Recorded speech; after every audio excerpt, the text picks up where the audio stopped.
Today we're going to talk about polygons. So to start with, what is a polygon? Well, a polygon is a closed plane figure formed by 3 or more line segments. So let's just look at some polygons or some figures and see if they are. So let's start with, is this a polygon? Yes. This is a triangle. Is this a polygon? No. This is a circle. Its lines are curved. Well, it doesn't have lines. It's curved, and we cannot have curves in a polygon. What about this one?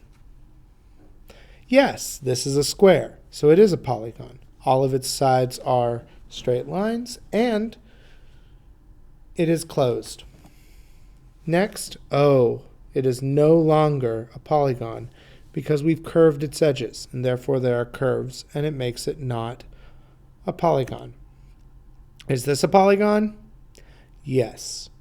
Even though it looks a little funny, there are 8 sides, and those 8 sides are all straight lines. It's also closed. Is this one a polygon?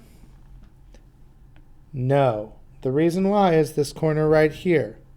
It is not a closed shape, therefore not a polygon.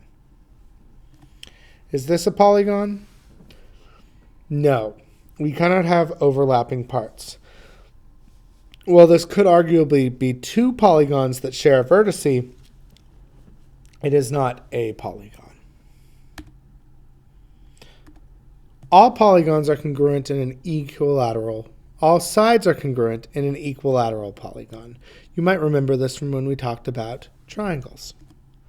All the angles are congruent in an equiangular polygon. And if it is both equilateral and equiangular, we refer to that as a regular polygon. If it is not regular, it is called irregular. Now, there are 2 regular polygons with special names. The first is a regular triangle. This we refer to as an equilateral or equiangular triangle. The second is a regular quadrilateral, like this. If it has all sides and all angles being congruent, we call it a square. Now let's talk about convex and concave. So concave polygons are considered a polygon if one or more of the interior angles is greater than 180 degrees. In the case of this polygon, we are referring to this angle right here, which is greater than 180 degrees. It will appear to cave in. See how it seems to be going in right here? A polygon is convex if none of its angles are greater than 180 degrees. All of these, while obtuse, are not larger than 180 degrees. All regular polygons are convex. Polygons are named by the number of sides. Before we go into that, we need to know how we can find the interior and exterior angles of a polygon. To start with, the interior angle sum can be found using this formula, the number of sides of a polygon minus 2 times 180. In this case, is the number of sides in the polygon.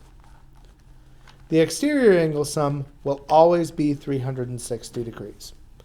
So let's start with the easiest one to see this with, and that is a triangle. This is a triangle right here. As we already know, knowing a triangle, the interior angle sum is 180 degrees, which makes sense because 3 minus 2 is 1, and 1 times 180 is 180. But now let's talk about how we know that the exterior angles would add up to 360 in this case. So, if I was to take this out and say that this was an equilateral triangle, then all the angles would be 60 degrees. If all the angles were 60 degrees, then that means all the exterior angles are 120 degrees. And 120 times 3 gets us 360. 4 sides, quadrilateral.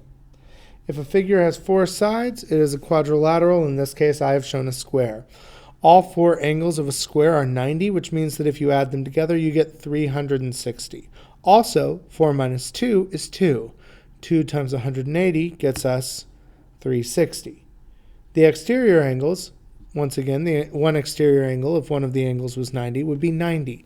4 times 90 is also 360. Next, the pentagon. A pentagon has 5 sides. It looks like this. In this case, we would do 5 minus 2, which would get us 3, and 3 times 180 is 540. The exterior angles add up to be 360. A 6-sided figure is called a hexagon. It looks like this. The interior angles of a hexagon are 4 times 180, or 720, and the exterior angles are 360, as you might have been able to guess. A 7-sided figure is a heptagon. A heptagon looks like this. The interior angles of a heptagon add up to be 900 because it is 5 times 180. The exterior angles add up to be 360. An 8-sided figure is an octagon. An octagon looks like this. You probably know an octagon from a stop sign. For an octagon, we would do 6 times 180, which gets us an interior angle sum of 1080 or 1080. The exterior angle sum is once again 360. 9 sides is a nonagon.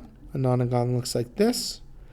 7 times 180 gets us an interior angle sum of 1260 and an exterior angle sum of 360. 10 sides we call a decagon. A decagon looks like this. 8 times 180 gets us an interior angle sum of 1440 and an exterior angle sum of 360 degrees. We're going to skip 11, the undecagon, and go straight to 12 sides, a dodecagon.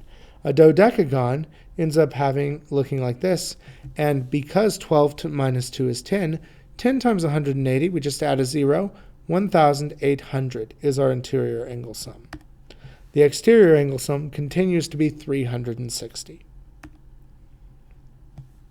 Now let's talk about finding the value of x in a question like this. So in a question like this, what we need to do is we need to find the sum of all of the angles first. In this case, this is a quadrilateral, so 4 minus 2 is 2, and 2 times 180 is 360 degrees. That is going to be the sum of all 4 angles, at which point 110 plus 130 plus x minus 3 plus x is 360. That means if we combine like terms, 110 plus 130 is 240, minus 3 is 237, plus 2x equals 360. That means 2x is equal to 123. Divided by 2, x is 61.5.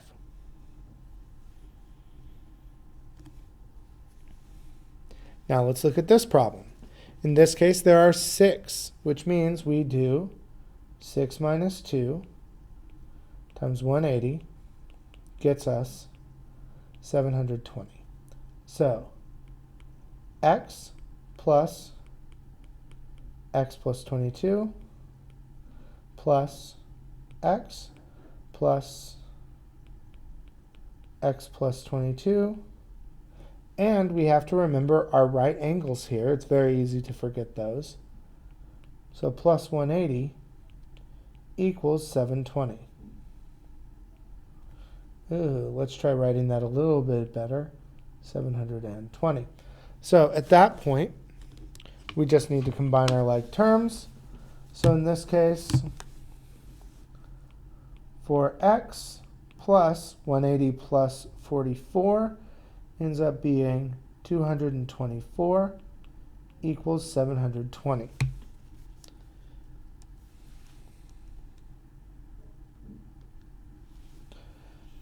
That means that 4x is equal to 496 dividing by 4, x is equal to 124 degrees. Or in this case, just 124. For our last one here, there are 2 ways of doing this. If you did not realize that all of the exterior angles would have to be congruent because all the interior angles are congruent, we could figure out the measure of an interior angle by doing 5 minus 2 times 180 divided by 5, or 3 times 180, or sorry, I'll just skip straight to 540 divided by 5. That gets us 108, and then 180 minus 108 gets us 72. But the easier way would just be to do 360 divided by 5, which also gets us 72.